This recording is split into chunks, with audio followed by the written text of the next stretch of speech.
everybody. This is Music Talk. We're going to introduce a new segment, new video thing tonight, and this is going to be called Artist Profile. This is the first time we've done this segment, so we tried to pick an easy one. We bit off more we could chew. Yeah, this may be like a two-part for the artist profile here because, I mean, we picked Leland Sklar. Everybody knows him as Lee Sklar. Is what, you know, he's on a lot of records as Lee Sklar, but he's also known as Leland, is his real name. The guy has played on 25 to 26,000 songs. Okay. When I pictured us doing an artist profile, I wasn't picturing us doing a whole encyclopedia A lifetime of music. songs. So, I mean, I don't even know why we just kind of randomly picked him. I mean, he's a cool cat. He's got his own YouTube page. He's got his own Facebook page. He's been in everything. You've heard this guy every day of your life on something. Yeah, There's if you ever saw the video of Phil Collins, well, you watch the dog piss on his leg during that video. Yeah, he's the guy, but he plays the bass. He's the guy with a long beard. Yep. So he started out back in the mid 60s, probably early 60s. He's had quite a few bands. One of his bands, he actually opened up for Led Zeppelin one time at Madison Square Garden. He actually started. I think it might have been Hollywood Bowl. He started working in 1960. Yeah, as a session musician, and yeah, I mean, yeah, he was talking about in the late 60s, around 67, that he actually got to go into the studio and watch the Wrecking Crew work. So he's staring out at the Wrecking Crew at Tommy Tedesco and Carol Kay and watching them work.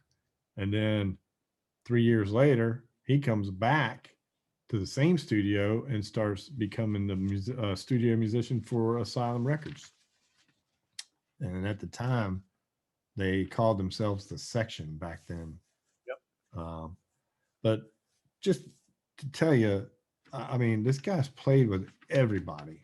And I mean, everybody.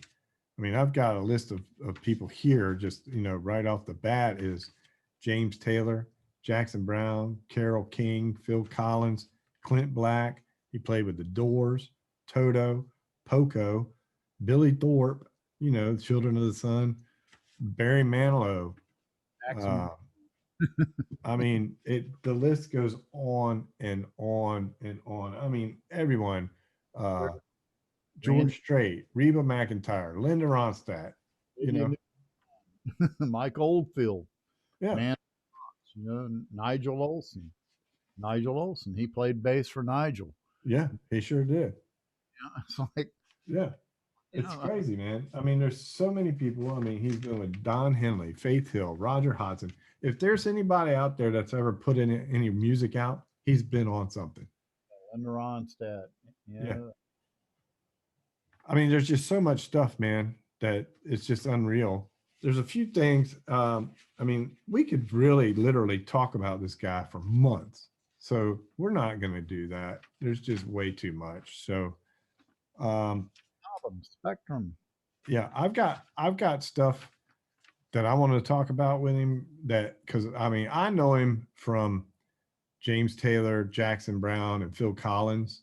Phil Collins is probably where I first saw him, and then from there I kind of noticed him on other people's stuff, and like James Taylor. I remember we were in a band and they always wanted to do cover songs, right? So I would always try to think of cover songs.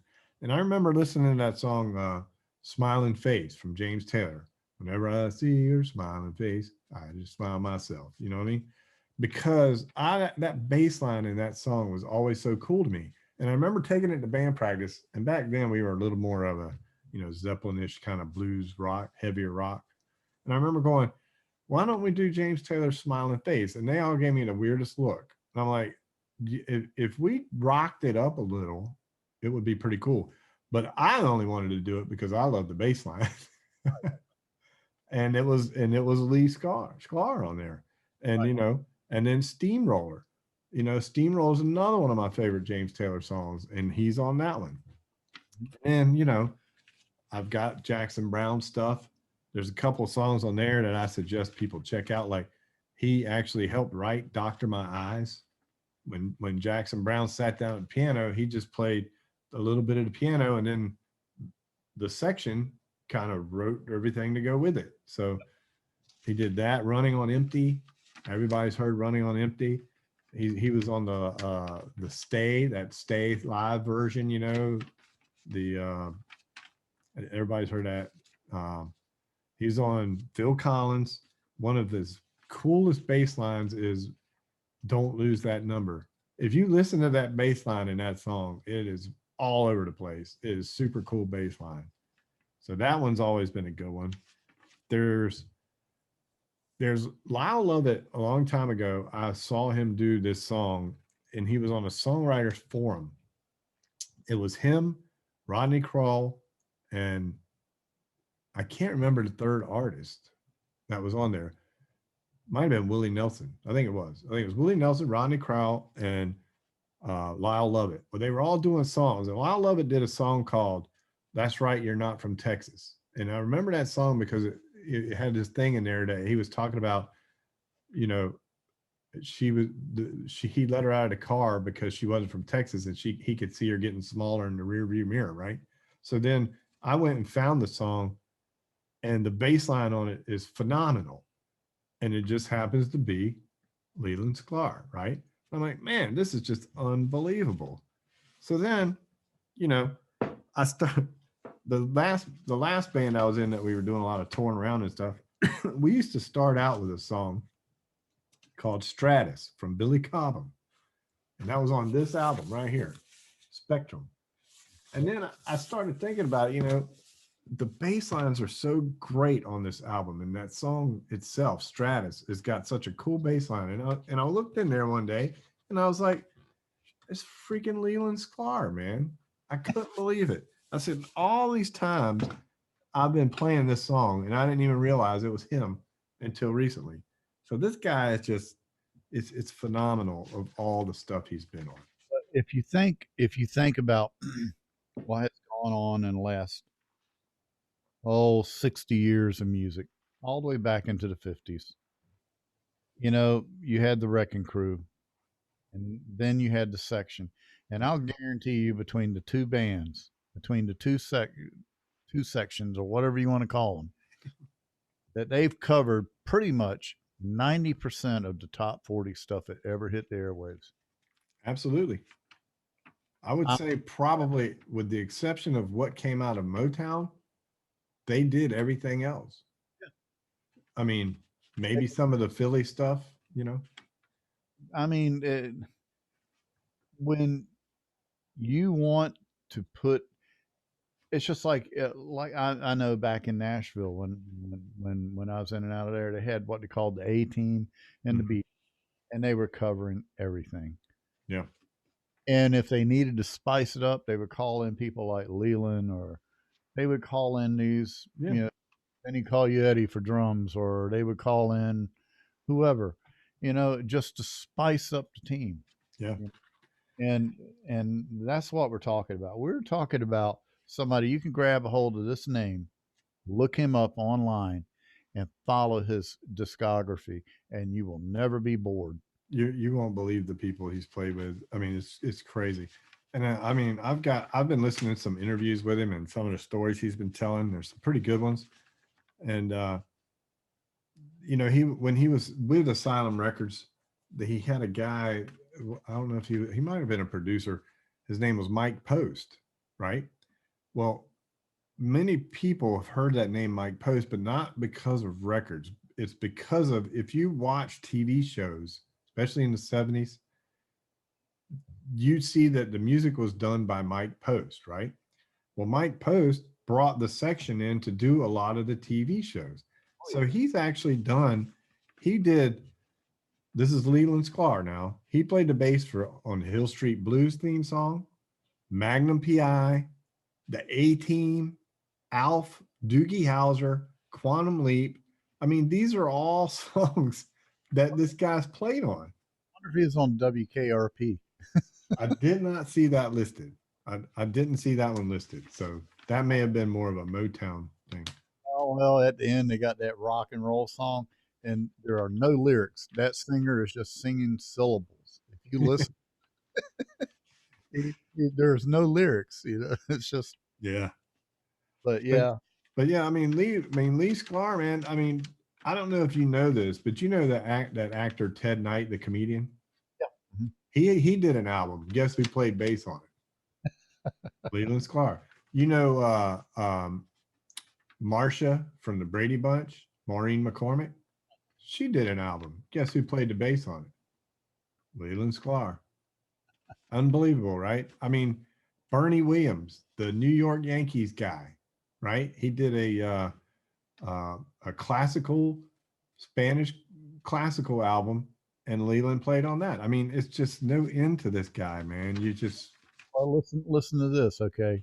You got Kinky Friedman. He played on the Kinky Friedman album in 1974. In the next one in 1979, they have listed here. Of course, there's a lot between that. mhm, Richie Furay from mhm, Poco. right. Okay, he played for Richie Furay. All right, then you go down. He's playing for Art Garfunkel. Yeah. 1975 Breakaway. 1997 he did songs from a parent to a child with Art Garfunkel. Yep. And you drop on down a little bit more. Vince Gill, Yeah. Back Home, 1987. Let Yeah. There Be Peace on Earth, 1993. High Lonesome Sound, 1996. I mean, the man It's everybody, man. has the golden touch. Yep. He's played with everyone. I mean, Wilson Phillips, Richard Marx, Robbie Williams, you name it. It's everywhere. Ricky Martin. Come on. You know? And Sammy Hagar, the best of Sammy Hagar, 1992. Right. And there's a lot of stuff that he's credited on, and it's not necessarily that he played on the albums, but he toured with these people too. Like he had 2 weeks to prepare for a Toto tour, right? Mhm. And they recorded that whole thing on DVD, and he only had like 2 weeks, or it might even been less than that, to get the whole set list down. But So, that's what these people are about. That's what these mhm. professional musicians are about. All right, take for example Joe Cocker, Mad Dogs and Englishmen. Leon Russell put that band together in 2 weeks, Yeah. and everything, and they went out. Well, And Leon Russell was actually part of the section. yes, he was. So, And so I'll that guarantee kind of ties in with Leland Sklar. you, if we look at that hard enough, we'll find Leland I Sklar. guarantee you he's on that record somewhere. He wrote something on there. So anyway, I mean, there's obviously with the artist, this artist profile, we definitely bid a little bit more than we can chew with this one because I mean, we can't go through every one of these CDs. We can't go through every artist. So I'm just kind of throwing them out there for you to go check out, and then you can take it from there. But go listen to, don't lose that number from Phil Collins and just concentrate on the bass. Doctor My Eyes, you know, Smiling Face from James Taylor. Go check out, That's Right, You're Not From Texas. That's a great song. It's really weird, but that bass line in it is so crazy. It's really crazy. And if you like jazz, check out the Billy Cobham. He's on that. That's the Spectrum album. But I do want to get into his bass because he said back in 62, there you go. I bet he's on there. He's on the whole album. Yeah. Yep. He's on this whole album. Listen to this. Hold your thought for a sec. James Taylor, Mudslide Slim and the Blue Horizon, 1971. Yeah. One Man Dog, 1972. Mhm. Gorilla, 1975. Greatest Hits, 76. In the Pocket, 76. JT, 77. Flag, 79. Yep. Dad Loves His Work, 81. That's Why I'm Here, 85. Never Die Young, 88. Live in Rio, 91. The Best of James Taylor, 2003. Live at the Troubadour, 2010. I mean, that's just James Taylor. Mm-hmm. His whole career could have been based on James Taylor, and he never had to do anything else. Exactly. Well, he actually made a comment about that too. And one of the things that he was talking about he wished, he was talking about bands like Metallica and people like that that actually play and write their songs, right? And he said, man, I sure wish that I could have had that luxury, because then I only would have had to learn the songs I wrote and not everybody's songs, Right. because he's had to learn 26,000 songs, or more. So, but one thing he was saying too is, if it wasn't, the thing we were talking about, how the Wrecking Crew and the Section have played on pretty much 90% of what everybody's heard on the radio up until probably the 80s, right? Or even after, really. But mostly anything from the 60s, 50s, 60s, 70s was done by the Wrecking Crew Section, right? What Leland was saying was, before James Taylor came along, they didn't really tell you who played what on the albums. So when he started recording with James Taylor said, no, I want to put everybody on the album that helped write the album. So then they started listing the tracks that everybody played on. And at this point, you start realizing, wow, it's not the band that's on stage with James that wrote these songs. It's these guys. And then it's like, wow, okay. So now Jackson Browne comes out with an album the same year, and you look on there, it's the same dudes. And then you're going, what's going on here? Then you got Linda Ronstadt, Carole King. They're all putting them out, and they're all starting to list the players now. Because up to that point, it was just not James Taylor, but it was just the Beach Boys. And then here's the songs. You didn't really have who did what. You might have had some writing credits, but you didn't have a list of the players. So he Well, said he thanks James Taylor for that, because he's the one that actually brought all these individual people into the light. And now you're starting to see that these songs and albums are created by these same 8 people. a lot of big thank yous to James Taylor for that. Yeah. It opened the door for everything. And now these side musicians can go, okay, I'll do these tracks, but I want to be credited too on the back of the album. Well, I mean, and they didn't even ask for it. I mean, it was just James Taylor wanted it, you know. And then it got to the point where you're like, well, dang, if this guy played in James Taylor and Jackson Browne and Carole King, then I want him on my record. Mm-hmm. So now these guys are really starting to take off. Yep. And then, people are asking for them constantly. And, one thing I want to say about him is there's some really funny stories. And I'm just going to talk about some of the stuff that I heard him talk about in interviews, because you can go look up any song you want and he's on it. Trust me. But I mean, he's played it sometime in his life. So he said he started out playing with a 62 jazz bass. And then in 1973, he said he always liked the jazz basses, but he was interested in a precision. And I got my precision back here if you look at it. And what he did was he wanted to create a bass for him. So there was a guy that used to sell parts, which was Charvel of Charvel Guitars, right? So he goes out to their factory, and there's a stack of precision bass blanks that he's got. And the guy's like, are you looking for a precision bass? And he says, well, I want to build something, and I want to start out with the precision body. So he says, well, grab you one and we'll start working on it, right? So he goes over to the whole stack, and he takes them and puts them on a wire, and he starts plucking them. And he plucked like 10 or so until he heard the right sound.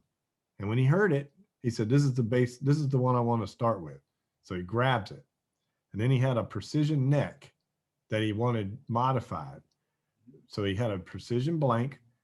And then he was walking around, and he saw these real teeny fret wires. He's like, oh, he said, what are these fret wires for? And the guy said, well, those are for mandolin. He says, I want to use those on my bass. He said, they won't work. You'll have to change them out because they'll wear out. They're so small. He said, I don't care. I won't put it in there. If I have to change them out, I'll pay you to refret it, right? He says, okay. So that's how it started out, with a Charvel precision body, a precision neck that he had modified, and he had mandolin fret wires in it, right? So then he went to EMG, who was starting to produce more pickups, the EMG company. And he wanted 2 precision split coils, like you see on mine back here, how it's split, they're offset, right? But what he wanted to do is, you look at those, the split coil on the E and A string is closer to the neck, right? So he reversed them on his. He put the E and A back behind it, so it was closer to the bridge because he thought it would get a better sound coming from the bridge. Cut. So that's how he created his, and he also put a badass bass bridge on it, which I have on that one because I put a badass bass bridge on that back in 86, 85. So when I bought that in 83, it had the standard bridge, and then I put the badass bridge. And I'm telling you, it makes a whole lot of difference. A lot of the bass players back in the 70s and 80s were using those bridges because it gives a better sound and it's easier to get a better intonation. So that's basically what the Frankenstein bass, and he said on 90% of the stuff he recorded was on that Frankenstein bass. So with everything you're hearing on those albums was that bass that he created from 73 on was on that. So unless he needed some other special, fretless or something, it was 90% of from 73 on was that Frankenstein precision. I think that was the predecessor too to them actually coming around to the active basses Could be. that Fender put out. They had those active precisions, which I worked with Dave Corey, and that's what he used. He's always forever having to put a 9-volt battery in the damn thing. Yeah, that's that. I have a couple of them that are active too. But I'll tell you, here's the funniest thing. He's got a couple of signature basses now. One's with Warwick, and one's with someone else, and I can't remember who he said. But anyway, uh, he had this thing on his bass called a producer switch. Have you ever heard of a producer switch? No, Well, let me tell you what it is because it's the funniest thing, and you'll laugh because you'll probably want one for your snare, right? Right. He said that when they were recording with a country artist, it was he had the section, right? It had Tommy Tedesco was in there with the Wrecking Crew, and they were all behind these little dividers, and you could only see your face, right? You could only like see from like here up. So they were recording a song, and the producer stopped them, and he had his back kind of to the band, but he was talking to the directing other things, and he turned around and he said, "Hey Tommy, why don't you try that part on a mandolin?" I said, "Okay." So Tommy bends down, picks up, starts playing it. He's like, "Nah, that ain't it. Now try it on a banjo." And he's like, "Okay, hold on." So he bends down, picks it up, and he plays it again, right? And he says, "Yeah, use the banjo on it," right? So what happened was Tommy Tedesco didn't have a banjo or a mandolin. He kept bending over like he was grabbing something, but he had the same guitar. He just played it in a different position with a different style fingering until he got what the producer liked. right. He kept saying different instruments. Tommy would bend down, pick up his guitar, and just play it, right? Well, So what Leland did was, that's a super great idea. So he went and bought a toggle switch, and he called it the producer switch, and stuck it on his bass. It wasn't hooked up to anything. It was just a switch. right. So when they'd say, "Hey, I need your bass to sound a little, brighter or something," so he'd go, "Okay," and he'd flip the switch and Yep. then play it, and the producer would say, "That's it. That's perfect." And he's like, "No problem." So he created what they call the producer switch, and he said he wished he would have patented it back in the 80s because he could have probably made a ton of money off of it. But he Well, has it now on his new bass, the one for Warwick. It goes to nothing but lights. It's uh-huh. a 9-volt battery hooked to the switch, and you Uh-huh. click it, and different lights will go off, and it Uh-huh. keeps going up. Right now, you're gonna love this. It keeps going to different lighting until you get to the very end, and then you don't find the sound you like. It's a lighted up middle finger. I swear to God. I swear to God. And for all y'all that don't know about Leland Sklar, Yep. he's That's got this thing about middle fingers. that's the salute. Yep. Everybody he plays for, he always gets them to flip them off. So he's getting ready to put out a book. It's going to be a coffee table picture book, and some of it will have stories. But he always gets people to flip him off, and he takes pictures of it. He says he likes to do it at the spur of the moment, so that when you first give him that reaction, that's what he's looking for. He's like, one of the funniest things was like Barry Manilow. He wanted Barry Manilow to flip him off, and he's like, Barry didn't really know how to flip him off, and he's like, "Just flip me off." And Barry Manilow goes, like that. And he said he's got the picture of it. But anyway, he said it's pretty cool. It's going to be a cool book. So if you ever see Leland Sklar, flip him off. I'm telling you, you'll love it. that story reminds me of some of this session work I did in Nashville at Jay Palmer's studio. The Song Farm is what he called this place. And I'm in there in the drummer's booth, and the engineering room is actually in the house. Drummer's booth is in a garage. It's a totally separate building. And he had run a snake all the way over underground to get. And I mean, it was a great studio. It really was. Yeah. So, we're doing all this demo stuff to sell the band that we were actually pushing to back up people. And he didn't know, but he had a Craviotti snare sitting behind this absolute Yamaha drum kit. Beautiful kit. And I'm thinking to myself, I love this snare, but I had my snare with me too. So I had my Pearl uh, snare. So I pulled a Craviotti off on one song and I put my Pearl up there, play it. I ain't heard a word out of it. Play the next song. I'm playing the Pearl. And then the next song we do, I put the Craviotti back up there. Then I go in and listen to the playbacks. There ain't a bit of difference in the sound. Yeah. Like, okay, I paid almost $2,000 for this snare, and I paid $400 for this thing. So, Right. there you Yeah. go. Yeah, that's what I mean. I mean, even though Leland put his bass together, it probably wasn't a very expensive bass. It's Probably. just the parts that he wanted, and it worked. But Well, you need to get that producer switch for your snare next time, and just every time they want a different sound, just click that click up on there and say, there you go. it's like, okay, How's go. that? I agree with you.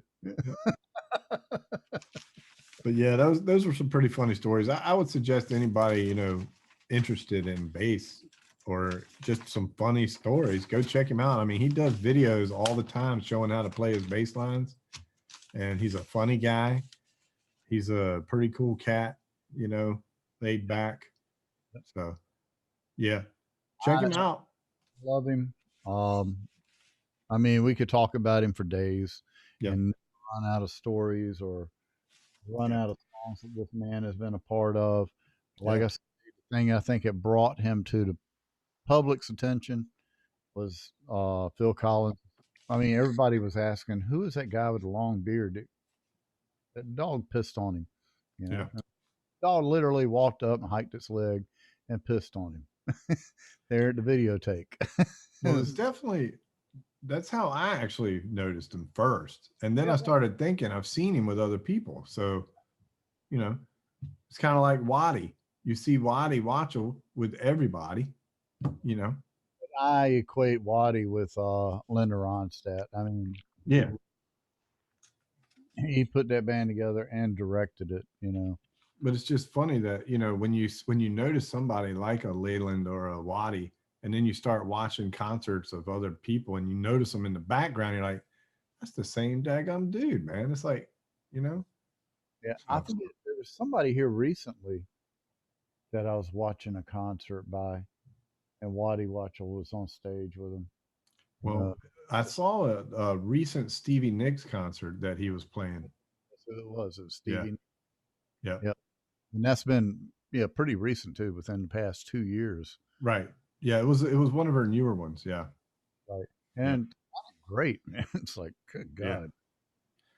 Well, I don't know really what else we can get into with him, man, unless we try to break down every one of these 25,000 songs. I don't even want to get into that. All I want people to do is just stand up and just look him up. This was our first artist profile. I think next time we'll go with one that doesn't have quite such the catalog, that we could actually get into a little more of each song.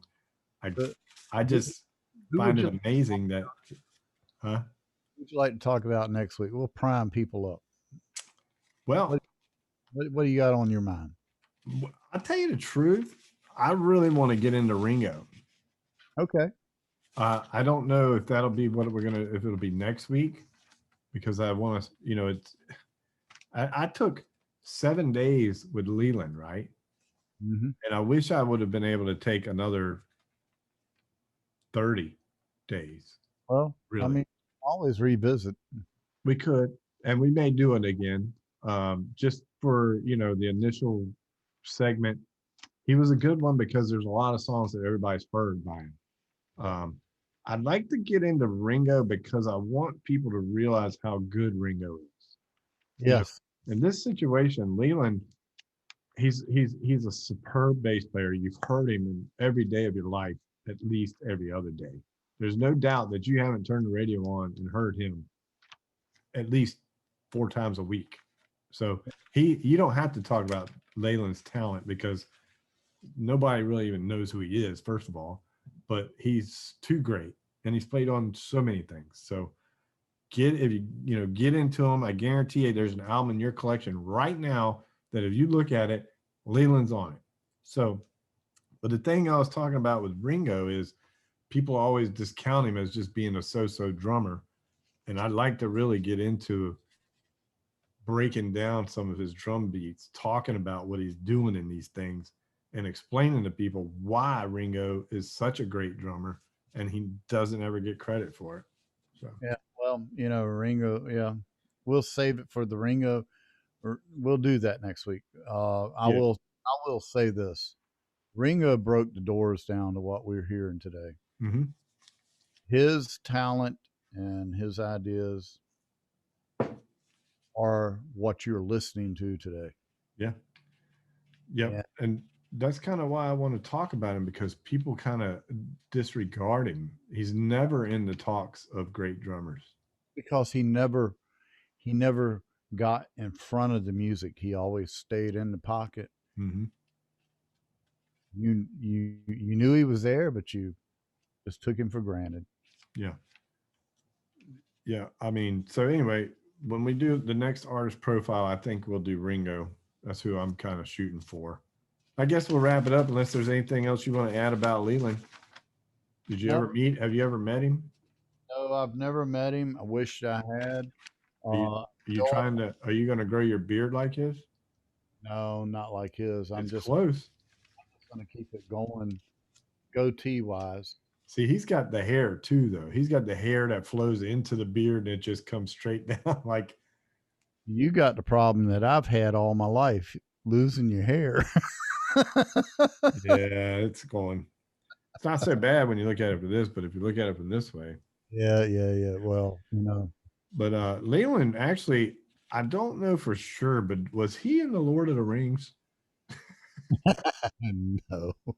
I wouldn't be surprised if he had a cameo in the Lord of the Rings. I mean, he's been on everything else, right? I know. He Uh, actually has been in a couple movies, but it's only like as a standing in the band in the background at like a wedding or something. just type in Leland Sklar's name, and you're gonna be you're gonna be spending months researching everything that this man has done musically, and Yeah, it's I want you to type it in.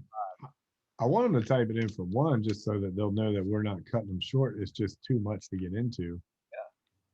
yeah. I mean, I the man's a standing legend. I Yep. mean, but that's about the only thing I know to put on it. And he's so humble. From the stuff I've seen on his YouTube stuff before they yank it, Yeah.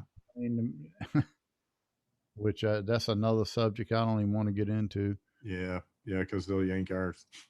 So Yeah, there's only, we heard what you said. yeah, Um, exactly. there's only one more story that I was going to tell you real quick about him. And he was talking about there was he never would say the artist's name. And I don't blame him for not saying it because, well, there's actually a couple things he said about artists that he didn't want to name. Like a couple of them, he just dreaded going in the studio because he knew it wasn't very good. But what he did was what he was good, but the music as a whole just wasn't good. But that's not what I was talking about. He was doing a session work for a country band, and the guy wanted to use his band members for this album. They had done all the other albums for this country guy, but he was like, "No, we want to use our band that we tour with on this album." So he's like, all right, whatever. So He said, I've already got paid for it anyway. So I just went home. I was doing some yard work, just piddling around. So it wasn't a big deal. And then I got a phone call from the producer asking if I was available. And he said, yeah, yeah. So he ran on down to the studio, and the artist was in there and the band, and they all went. The section comes in. The artist says, well, this is the song, and we're having a hard time writing the album, you know? So he says, this is one of the songs. So Leland says, yeah, I got and wrote my notes down. Coach wrote his notes down. We're sitting in there and like, okay, 2 takes, they had it. It was done. And then the band's over there going, how did you guys do that? And he says, that's because that's who we are. We write parts. We write the parts for the songs that you guys go out and play on stage. By the time you get to the end of your tour, you've perfected those parts and created them better than what we might have written. But we write it, and then you guys get the advantage of taking it and making it fit and work. Yep. So, so that was pretty cool. That was a great story from him. So, Yeah. Well, it's very true too. I yep, mean, um, and then there are those songs you don't even want to try to perfect. yep. And I think that's the thing people need to understand is people like Leland and Kutch and Tommy Tedesco and all these guys, they not only are they playing these songs, but they're actually writing these songs as well. I mean, sure, Jackson Brown comes in with a little thing. He's like, this is how I want it to go, or James Taylor or whoever. And then they take these and then they build on it and turn it into what you hear. And that's what makes it likable is when you get these guys to create the whole atmosphere of what they're trying to do. All right. Well, that was our artist profile on Leland Sklar. We're going to definitely have to do a part 2, 3, 4, 5, and 6. Well, I'm sure his name is going to come up many times in this profile thing. So Yeah. everybody he's been associated with. Yeah. So other than that, off into the To, what the sun's already set. So to be continued. Leland Sklar, to be continued. All right, well, everybody. Well, thanks for watching. That was our first artist profile. We'll do some more of these, try to give you a little more insight about the players behind the music yep, yep, and help you understand how these songs are done. So, yep, all right. Well, until next time, everybody stay safe. that's right. And the West Coast to the East Coast, we'll see you guys later. Peace out.